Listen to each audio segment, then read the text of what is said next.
Thokoza omuhle siyalamukela njalo kwesinye isiqephu sethu sezindaba kumsakazo we-Citizens Movement Radio.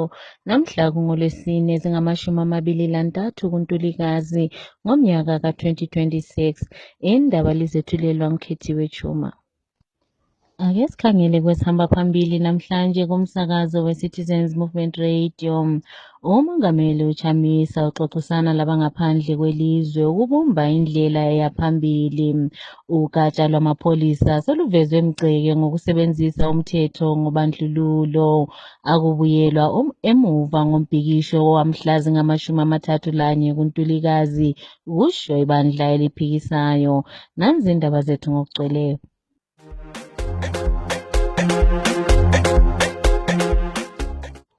uMongameli wabantu Nelson Chamisa usungule umkhankaso wakhe wokuxoxisana lezakhamizi lapho eza kuhlangana lezizalwane zaseZimbabwe ezise-United Kingdom ukuze kulungiswe indlela eyaphambili. Umkhankaso lo obizwe ngokuthi Diaspora Citizens Consultation Engagement and Listening Tour uqale ngomhlangano obuseLondon namhlanje. uMongameli uChamisa uza kuqhubeka ngemhlangano yakhe eManchester kusasa ngehola lesihlanu kusihlwa bese kusithi ngensonto ayeKhobi ngehola les-12 emini.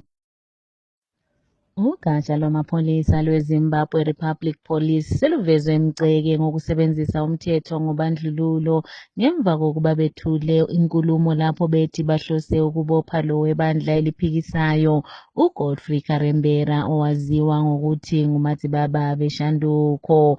Olwela amalungelo abantu njalo eligqetha uDouglas Coulthard uye wakhumbuza amapholisa ukuba basamele babophe lo webandla leZANU-PF uLakmo Kapa owamhlasela njalo weba umakhalekhukhwini wakhe ngesikhathi kulalelwa izicelo zokutshintshwa kwesisekelo sombuso ngokwehlandla lesithathu eHarare. uCoulthard uthi iloba wahamba wayamangala icala amapholisa akawazimiselanga ukubopha uKapa ohlala ebonakala emhlanganweni yebandla leZANU-PF. Iloba uhulumende eqhubekela phambili ngokuletha ukwethusela ngodlame kulabo abaqoqa umbhikisho wamhla zingama-31 kuNtulikazi, abebandla eliphikisayo sebezimisele ukuba baza kuqhubekela phambili ngalo mbhikisho. Olwela amalungelo abantu kanti njalo elilunga lenhlanganiso ye-National Democratic Working Group i-NDWG uThafatha Munjanja uthi kakubuyelwa emuva ngombhikisho wamhla zingama-31 kuNtulikazi. Ake sizweni uMunjanja ekhuluma. Yes, absolutely, absolutely. There is no going back on the July 31st demonstrations that we have seen many Zimbabweans and many organizations calling for. It is their constitutional right to demonstrate. And if they chose the 31st of July for these demonstrations, there is no going back. I would encourage them to exercise their constitutional right. I would encourage them to say to them that it is your constitutional right to demonstrate on the 31st of July. Do not feel threatened by these ZANU-PF people or these government people that are issuing out threats around the 31st of July. In fact, they themselves are committing a criminal offense because they are not the ones who adjudicate over demonstrations. Demonstrations are prescribed by the Constitution of our country under Section 59. And anyone who's calling for a demonstration on the 31st of July must just simply follow those procedures. So they must not feel threatened. They must not back out of these demonstrations that are planned for the 31st of July because it is their right that is prescribed under Section 59 of the Zimbabwe Constitution. The threats by government officials or ZANU-PF people are illegal. They do not adjudicate demonstrations. The people who are planning demonstrations must follow the procedures. If it means that they need to ask for a permit to go and demonstrate on the 31st, they should do so. But they should not have any sense of fear. Criminal offenses by threatening other Zimbabweans with violence. We do not want people who threaten other people with violence.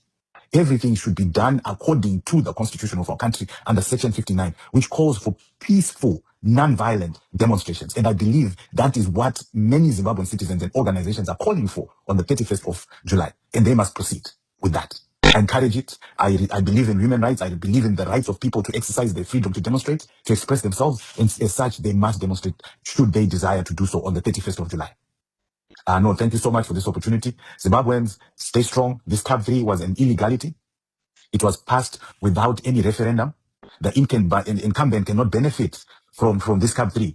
Yet it seems that is what is happening. And so Zimbabweans are incensed. It is their right. And it makes sense that they're not happy about what has happened. And as such, if they decide to demonstrate on the 31st of July, they must proceed. Thank you.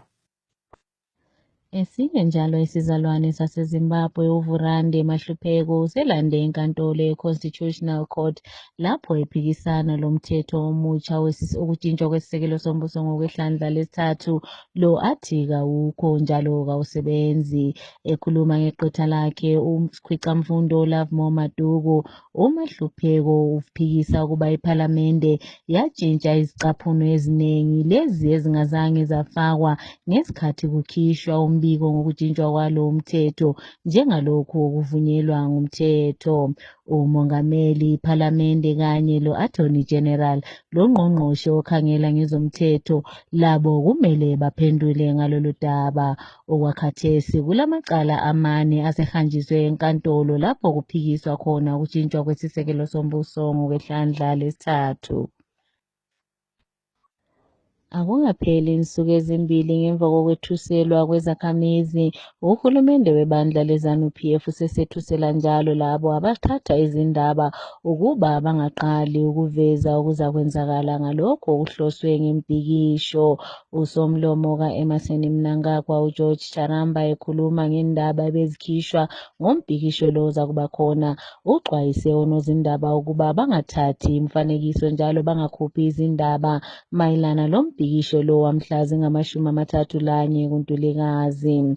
Owebandla eliphikisayo u-Eric Gono uthi akulamuntu ophephileyo ngaphansi kwalo mbuso omusha wesibili okugoqela ngisho abathatha izindaba. Ake sizweni uGono ekhuluma. Siyabona lapha kubulenjini uNumzana Charamba uyethusela intatheli zendaba ukubana intatheli zendaba zireporta ngama-protests aplanwa ngama-citizens nge-31 zikaJulayi. Okulusizi ukuthi i-government ayifuni kunikeza abantu ithuba elokuthi bakhulume indlela abafuna ukubuswa kumbe ukukhokhelwa ngayo. Ngabe ngabanye ngaba bayathatha leli thuba ukuthi balalele izikhalazo ezisebantwini, mhlawumbe bedinge icebo lokulungisisa lapho okungaqondanga khona ukuthi izinto ziye phambili. But ungabona 45 years after uzibuse, i-government lokhu ifuna ukuvala abantu umlomo ukuthi bengakhulumi. Lokho kukhomba ukuthi iyona i-government yakhona ngwayo ayinayo impilo ende, ngoba phela abantu ungabahlukumeza kakhulu bayagcina bekuhlamukela. Into mina mangikhangele ngibona ngathi badlalisa ithuba lokuzwa izikhalazo zabantu. Ngabe bayathatha leli thuba belalela ukuthi abantu bathini, mhlawumbe bebezabona lapha abahluleka khona beqondisa. Kusenjalo umthungameli wenhlanganiso ye-Action Democratic Movement u-Alice Nyamande usethule inkulumo ngemva kokuba ezithole ngomunye wabebandla eliphikisayo oqatshwe ngelihlo lokhozi ngumnumzana uMnangagwa ngenxa yokukhuluma ephikisa ukutshintshwa kwesisekelo sombuso ngokwehlandla lesithathu, njalo esekela imbhikisho yokuba kuqedwe ukubuswa ngodlakela eZimbabwe, lokho kwenziwa libandla leZANU-PF. Kunkulumo yakhe u-Alice uthi akazi ukukhahlanyezwa njalo akuzukuvinjwa inhlanganiso yakhe ukuba imemezele imbhikisho le ezakuqeda ukubuswa ngodlakela. Ake simzweni ekhuluma. Masquerade, Zimbabweans, masquerade. Guys, tatotanga kuvhundutsirwa nai. Iswa taromuka mazita edu ari tori palift, hanzi tiri palift. Tiri palift. So, mistake yavari kuita manje ka. This protest, it's about the citizens. Aisi yangu inini. Aizi ya Job Scala. Aizi ya Sbanbani vanhu vavari kutevera. Vana Jacinda vanani. No, it's about us, the citizens of Zimbabwe. Manje vatenda mistake ende takutotaura zvekutodaro ticharira kunge ngoma dzeZion. Ichi chitima chava chimise. Ngavatoziva zvavo 31st July. ziyakhala ngavagari vatoziva udzana ikoko kuti hanzi naLioness matomita mistake yekuisa zita rangu palist. The protest is going on. So zvandoda kukurudzira ndezvekuti vanhu musaite problem yekuti munoenda mese kuHarare. Aiwa vari kwaMutare tangirai ikoko, vari kuBhinga tangirai ikoko, vari kwaMutoko tangirai ikoko. Hatisi happy, we are not happy. They must know that. Chimurenga ngachiite guys, we are tired, we are so sick and tired. Tine hama dzakapararira nenyika. Ndinorwadziwa zvikuru sei nevanhu vari kugara kuSouth Africa. So it's a time we speak out. This is section 59. Hatisi kukurudzira mhirishonga, but tikutaura we are exercising our rights as the citizens of Zimbabwe, whether they like it or not. Ndivo vakaisa bumbiro remutemo. I'm talking about section 59 and we are going to exercise it. 31st of July ziyakhala vachida vasingadi kutodzisa palist, hit list. May God forbid. May God forbid. This struggle, the struggle is not going to stop because they put our names on that list. We are going to talk. We are going to mobilize this like no one's business. Right. Chinzwa ya maZimbabweans nyaya iri pano. Chinzwa manje maZimbabweans nyaya iri pano. Andimi muri kuona manje kuti tatanga kuiswa palist handiti. Kune malist evanhu vaiswa mazita evanhu vaiswa palist, including myself. Ndiripo ipapo. Handika. Saka vanhu vese guys ngatisunge tibatane pamwe chete. Musa isolate ma leaders yenyu, musa isolate vanhu vaiswa palist. Ngatisimukei tese, nhamo yeZimbabwe nhamo yemunhu wese. Hazvisiri zviya zvekuti inonzi nhamo yemumwe hairambirwi sadza. No, this one is our own. This is nhamo yedu tose. This is our struggle. This is our struggle as Zimbabweans. So ladies and gentlemen, masikari anondoda kuti ngatikurudzirane. Ngatiudzane ikoko kuti 31st of July ziyakhala chakatsva. Vari kwaMutare budai neuwandu hwenyu, vari kwaRusape ndizvozvo, vari kuMount Darwen ndizvozvo. Kana usiri kufara nezviri kuitika munyika guys, ngatisimukei. It's a time to stand up.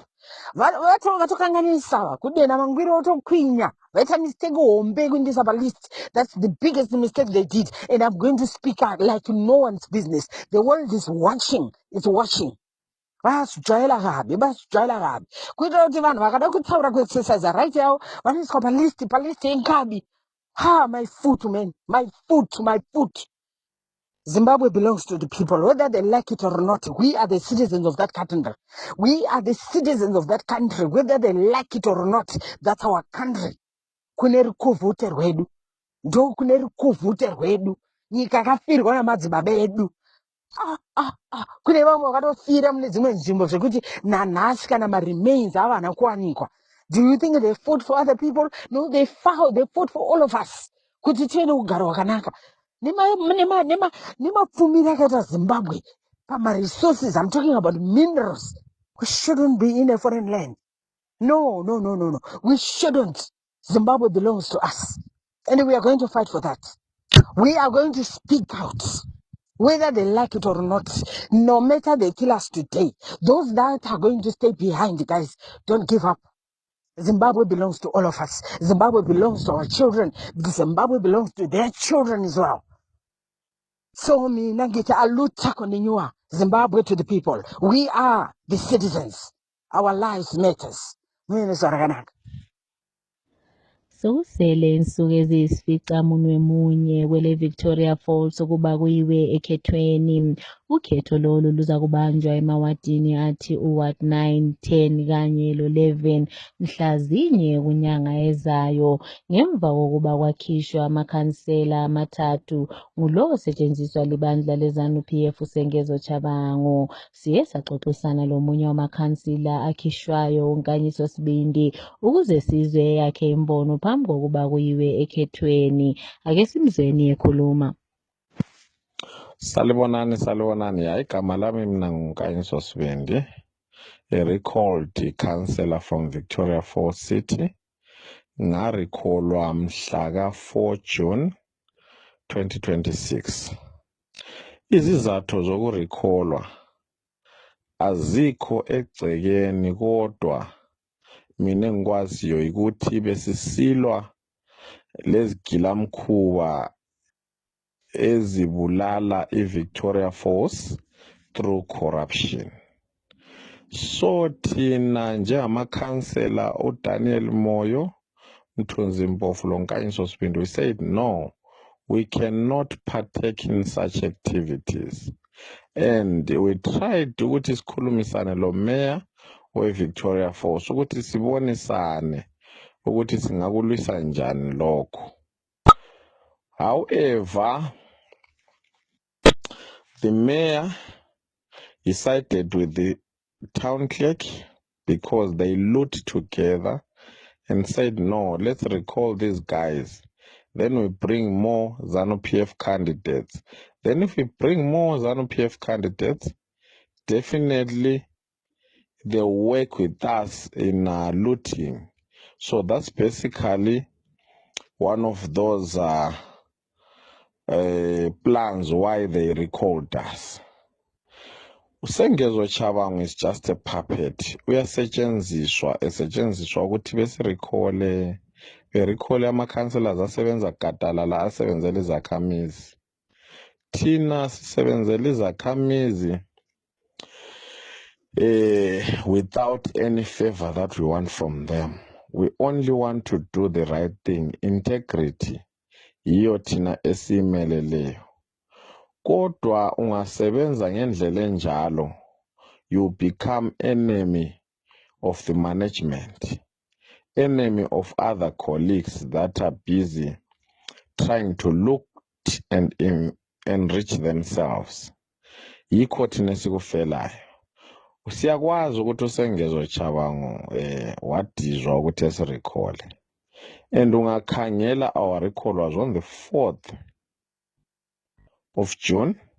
But izeki Zimbabwe Electoral Commission yabhalelwa ukuthi sokule vacancy mhla ka-3 June 2026.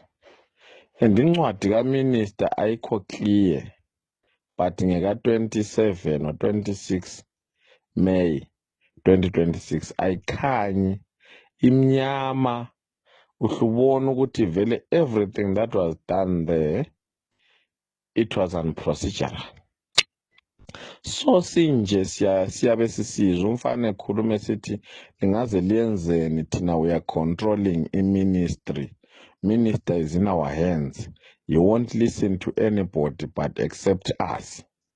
Bezitsho bona utown clerk lo mayor ukuthi bacontrola uminister. Kodwa kathesi izakhamizi ze-Victoria Falls zithe no, we want to show them that they don't control the people. So we urge all citizens of Victoria Falls ukuthi behlangane bebatshengisele okuliqiniso ukuthi izakhamizi yizo ezicontrolayo, not bona ema-ofisini. Siyabonga. Impi phakathi kwamazwe athi imelika le-Iran iqhubekela phambili loba kusiba lezingxoxo ezikhona ezizanyayo ukuba kukhunyiswane umlotha phakathi kwalamazwe omabili. Izolo ebusuku ilizwe lasemelika liye lahlasela phakathi kwelizwe lase-Iran kanti njalo bashaye eduze le-Strait of Hormuz.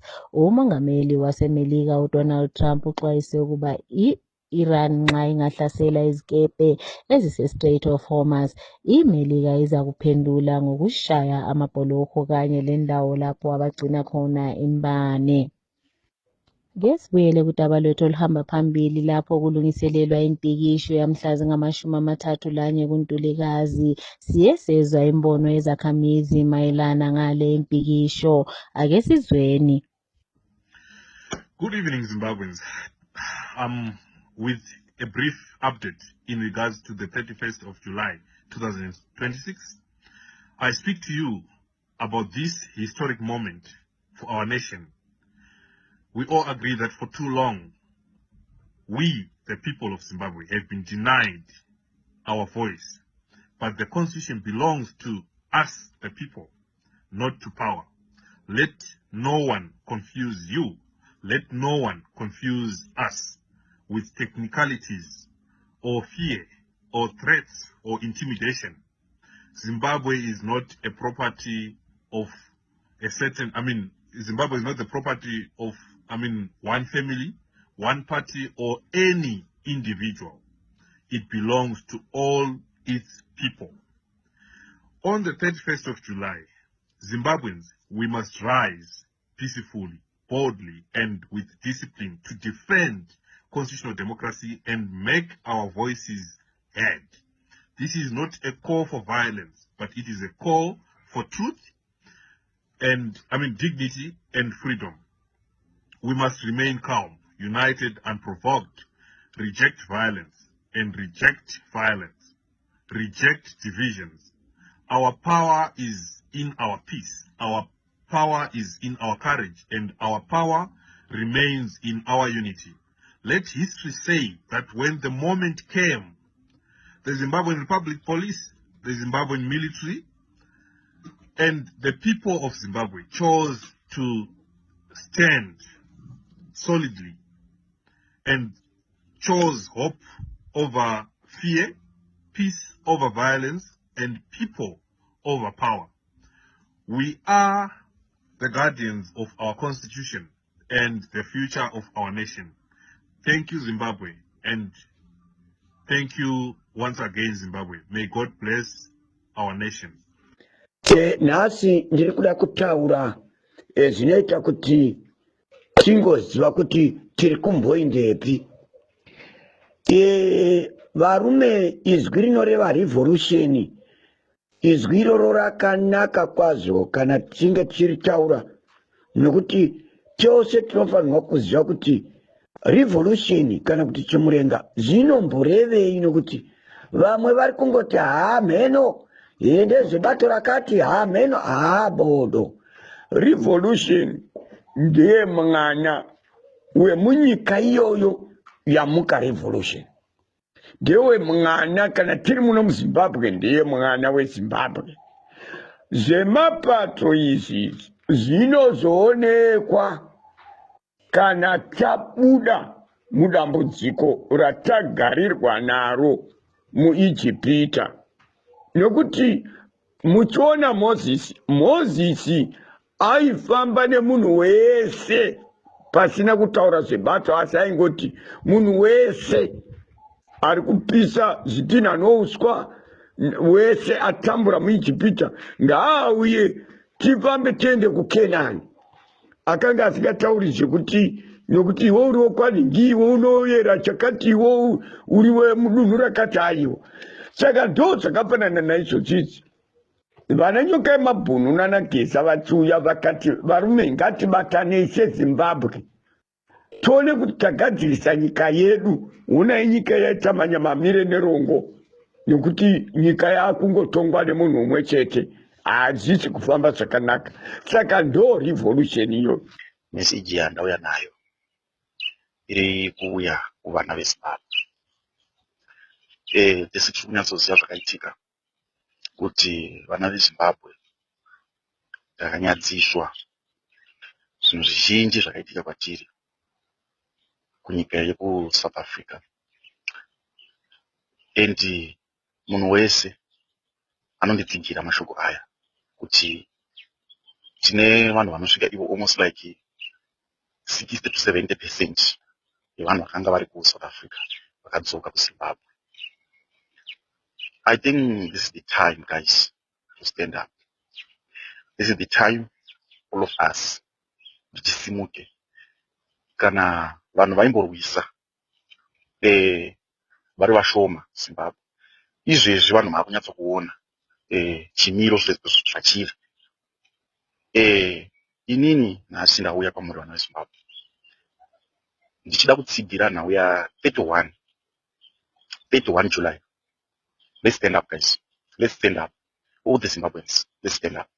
Let's just stand up and fight for our country.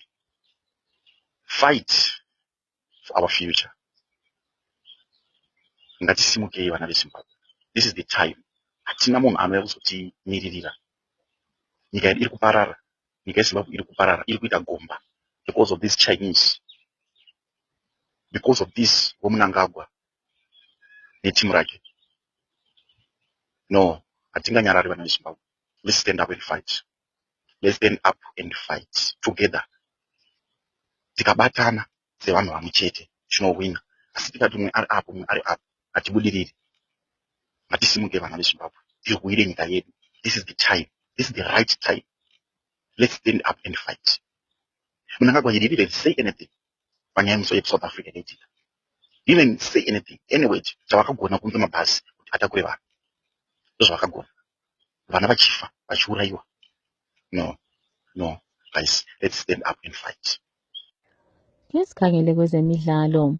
Emidlalweni yeCastelaka Premier Soccer League edlalwe izolo, iDynamos ikhuphuke ehlandleni lesibili ngemva kokuba inqobe iFC Platinum 1-0 enkundleni yeMandaba kwelezishavane. Nansi eminye imiphumela yemidlalo edlalwe izolo. Scotland 2, Bulawayo Chiefs 1, Simbapora 2, Moz 2, Chicken Inn 1 till 1-0, ZPC Kariba 1, Highlanders 0. Okusenjalo, umqeqeshi weqembu le-Highlanders uBenjani Mwaruwaru uye wathi iqembu lakhe lidlalise amathuba amaningi okuhlohla yikho bedliwe. Ake sizweni uMwaruwaru ekhuluma.